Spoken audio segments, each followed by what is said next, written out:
Everyone, my name is Eric Piepenberg. I am an editor here at the New York Times, and we are here today with the actresses Selenis Levya, who is on your left, and Dascha Polanco, who is on your right.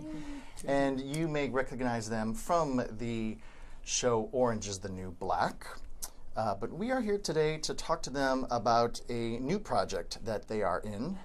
It is a comedy drama, a play, called Tell Hector I Miss Him at the Atlantic Theater Company, written by a young Puerto Rican playwright named Paula Lázaro.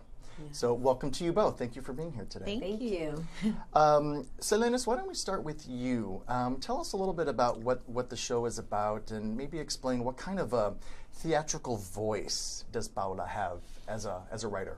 Well, Tell Hector I Miss Him takes place in Puerto Rico. We transport the audience to the island of Puerto Rico, where we meet a series of people, all struggling with love, all struggling with what love means to them, how love changes them, and how change affects relationships. So it really is a love story. It's basically 12 people trying to either find love or hold on to love.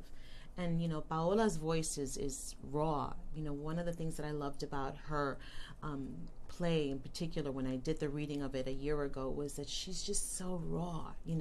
She writes in a way that we speak. So it was a little challenging to memorize those lines. Yes. With the those things are harder to memorize. There's a rhythm. It's musical. So that took some time. But I love how genuine her voice is. Dascha, let me ask you, the play is set in San Juan, and I understand there's a 16th century fort that kind of looms over what happens on stage. Tell me a little bit about the importance of this being about San Juan, about this being Puerto Rico. It's important that this is set there. Tell me about the importance of that in the play. Well, it's important because it symbolizes colonialism in a very simple, systematic, yet you find sympathy. And I think for a long time people cannot relate or find that connection with what's going on in the island. And I think that the way that Paola wrote the script and the story, it allows people to kind of sympathize with each character in the play and find a connection and truth in the experiences that they have had with what's been going on in the island. There's also elements in this story of the struggle of the community, but also the unity of it, and how they all are united, and how this fort might be built to keep them as outsiders, but it makes them stronger. It allows them to kind of unify and be ready for the outsiders as they're coming in. And when I mean outsiders, I don't only mean people, I mean elements of life. Yeah. Whether it's, the drug influence, whether it's the criminal activity, whether it's just the love and just living in the circumstances. Yeah. And tell me a little bit about Paula herself. How is she to work with? How has she been as a collaborator on this show? Paola has a lot of energy. Well, right? Paola is she's very smart. I'm excited that she's this, the Latina who's writing for us. We needed that. We needed the voice of the Latino community to be heard, and she's doing it in this play. And I can't wait to see what she develops in the future, it's because exciting. There's so much going on, right? I'm very honored to be able to experience this first baby of hers. Just to be part of her outburst. Yeah. She's very vibrant. And I think that being part of a cast where it's like majority is Latinos, and to be able to be part of this, or the beginning of a journey of where she's headed, it makes us proud, and it makes she's us passionate, man. She will get up there, she'll scream, she'll cry with you. I remember the first time I read the monologue that I do in the play, and she got up and kicked a garbage can, and I was like, oh, I guess she's not happy. But that was her way of saying she loved it. So we love that. The words, she's very vocal about how much it means to her, and the story is very close to her heart and her experience, and to be able to display this and to portray the emotions that she felt at that moment or it wrote about makes us feel, you know, supportive of her. And that's what we need now in our community, support of one another. Well, and it seems like you've got some fans of the show out there. Amanda Nickel writes to us, great show last week, saw the preview. Thank you. Awesome. And you have also some Orange is the New Black fans out there. Aaron McCurry, Kalela says you both give brilliant performances on Orange is the New Black. For those of you who are just joining us, we are here with Selenis Levya and Dascha Polanco, who are in a new play at the Atlantic Theater Company called Tell Hector I Miss Him. A question for both of you, whoever wants to start, is coming to the stage. People may recognize you from Orange is the New Black, but what is it like to sort of get on stage and sort of work those theater chops? It feels good. I mean, I haven't been on stage in 5 years. The last time I did theater was at the Cherry Lane Basilica. So, and I'm a theater baby. That's my foundation. So to be back on stage is nice. It's a lot of work. I forgot how exhausting it is, how many hours you put into it. We put a lot of hours on Orange and on sets when we do movies, but there is a difference. You know, I think that there is time for rest. There's a little bit of pampering at times. You know, theater is just really hardcore foundation, non-glamorous, but it feeds the soul. And I was itching to come back, and so it's great. And then Dascha's first time on stage, and to be with her doing it, it's just really, it's been great. It's been a wonderful experience. For me, I only took theater in school. You know, I've only done things in school with the school audience. Nothing off Broadway or Broadway. So for me, it's the first experience, and I tell her every night, I'm like, you know what, I am glad I'm experiencing with you, because I feel like knowing someone allows you to feel that support, or when you feel like insecure in a way of like, I don't know what's going on. Am I tired? Am I okay to be tired? Should I not be tired? But once I'm on stage, there's this sense of like energy and groundness that I feel, and every night I discover something new, and I can't wait for the next day, because I'm like, oh my God, I'm going to try this. I'm going to try something different, and just getting that energy of the audience right there. It's instant gratification. It's so great. It's magical. Let me ask a question from one of our viewers. Zohar Orbach asks, how would you describe the progress for Latin American women in film, TV, theater since West Side Story, for example? How would you describe where things are? Scarce. Wow. Well, you know, I think that there's room for growth. I think that we have come a long way in many aspects, but there's still room for growth. You know, I still find it very interesting that we're still talking about, you know, diversity and Latinos in film and in television. As long as we're still talking about that, means that there is a lack. There's something missing, you know. I thought that Orange is the New Black was going to be like this, opening the door to like us and to people who look like us. Genji Cohen seems to be one of few people that still believes in telling stories that are really diverse, you know, and Shonda Rhimes. Like, I think there's still room for improvement. We're still missing at the Golden Globes. We're still missing at the Emmys. We're still missing at the Oscars. And why are we missing? Because nothing is being done, produced with our voices, our faces. So this is why being in a play that is being that was written by a Latina, directed by a Latino, and has 11 Latino performers is a big deal. So we still have room. There's still room. And also the fact that, you know, I always say, yes, we don't see the actors, but we're just getting that one movie or that one play or that one show written by a non-Latino. And for me, it's very important that it starts here in the writers, to have a playwright that's a voice from a Latina. That's not, you know, an American writing a story about Puerto Rico. It's a Latina writing a story about Puerto Rico. That's where the link is missing. It has to start in the writing rooms. It has to start in directing, the producing. It has to start there, so that the opportunities are created more. Yeah. And not just Latinos playing Latinos. I mean, I think that there's room for us to be the superheroes, you know, to be the number one on the show, to be the lawyer, to be the president. I think that there's room for that in casting and studios. So there's still a lot of room. Yeah. Well, we have a comment from Edwin Escalante who says, empowering to see the diversity on screen. Cheers to you both. Thank you. Cheers. Cheers. Also, a question from Danielle Alston-Redder who says, do you feel that it's easier working together on stage now that you have experience working together on series? You know what? That's a very good question. I have something to say about that. We don't have a scene together. No. But we do hear each other in the dressing room. And I feel like if we would have had a scene together, we would have experienced something totally different. Because then the energy's there. But we are supportive of one another. And we do speak about the differences that we experience in film versus theater. That's very true. Yeah. And there is a support. I'm so grateful that we're doing this together because, you know, I think that people come to the theater and go, well, two actresses who are doing TV and film, let's see what they got. So there is a little bit of almost like having to prove ourselves, and the fact that we have each other to support each other and to be honest with each other. I've seen Dascha's character grow in such a beautiful way. It's just, it's great to see that. I wish we had a scene together. Yeah, that would have been epic. That would have been really epic.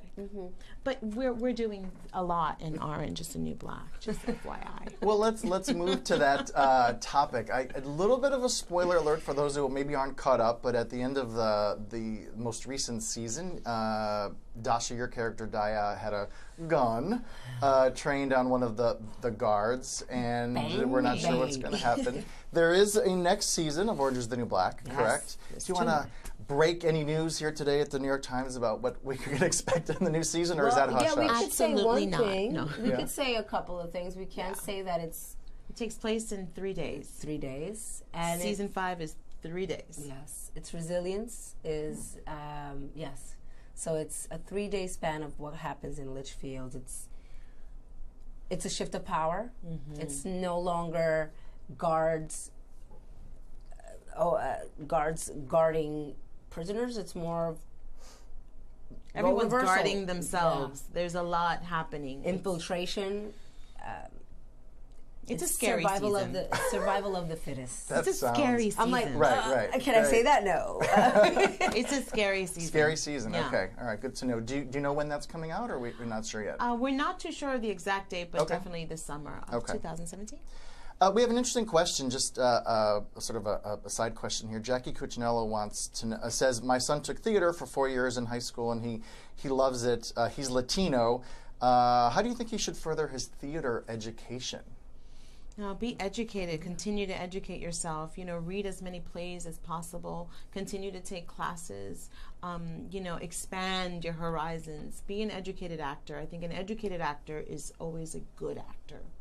Right? Yeah. And don't give up. Yeah, and you know what? Take classes, script writing, film, like in all the branches of this entertainment field. Because I find that sometimes when we're little, we're just given the option of acting and not of anything else. And I find so much talent. I mean, there's so many programs available for script writing, right? You know, tech. You may find that you love to be, you want to be behind the camera instead of in front of it. So, and that needs to be informed. That needs to be spread. That information, the opportunity and the availability of other branches in this field must be shared with, you know, and explored. Yeah, go for it all. Yeah. Gosh. Another interesting question from a reader, Erica Raza asks, have you ever been treated differently for being Latinas? I assume she means as actresses, but did you want to speak at all to? Oh, absolutely. As an actor and as a human being, you know, there's constant assumptions being made.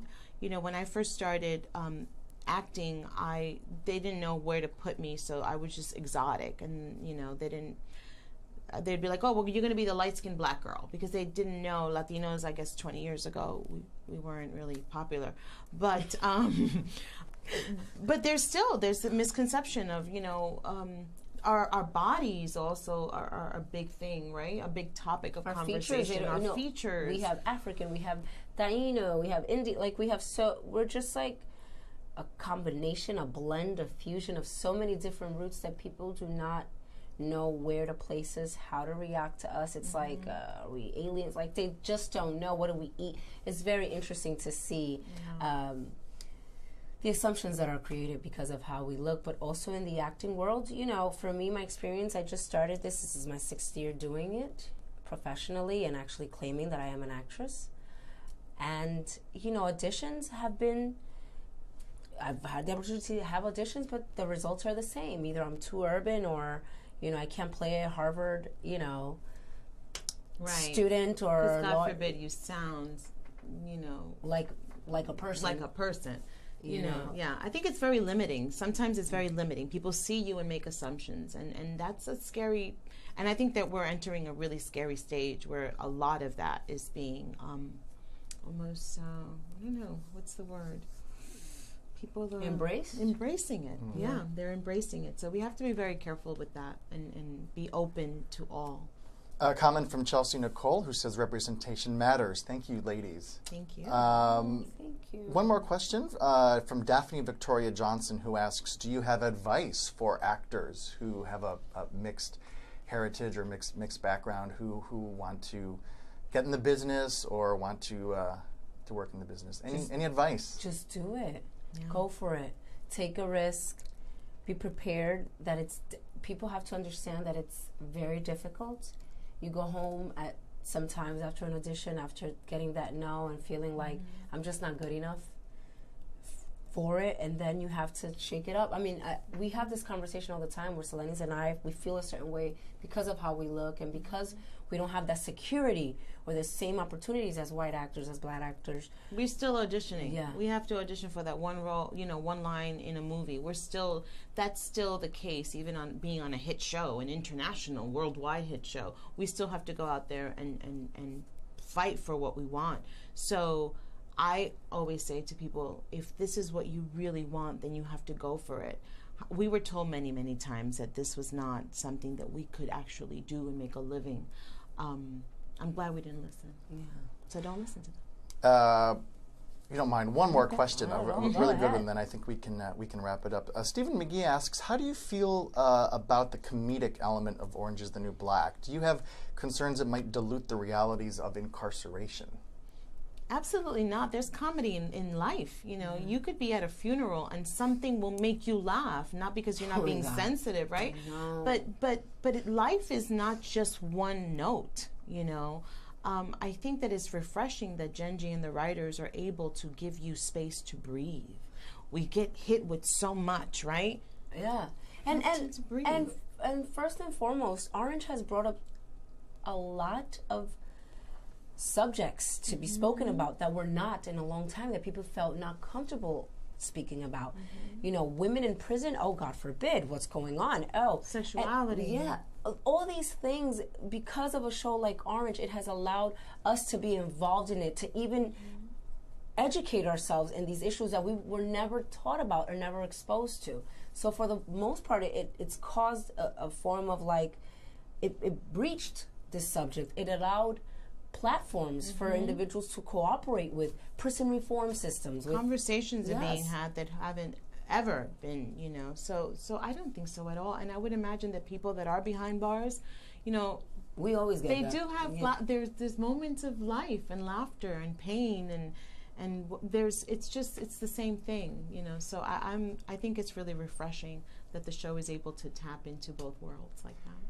Why don't we finish today with telling us a little bit about where people can see Tell Hector I Miss Him. Tell us when it starts performances, where it is, and how they can go about getting tickets. And maybe just, you know, for those who are joining us maybe a little bit later, tell us again, what is it about and what people can expect. Tell Hector I Miss Him at the Atlantic Theater, Stage 2. We are in previews right now, currently in previews. We open on Monday, January 23rd, and go through February 19th. It's on What's the address? We put it in our Uber all the time. 330 West 16th Street. Log on to Atlantic Theater and purchase your tickets and come on and be transported to the island of Puerto Rico, San Juan, where you will meet 12 unforgettable characters struggling for love. Thank you once again to Selenis Levya and Dascha Polanco. Thank you for your time. Thank you.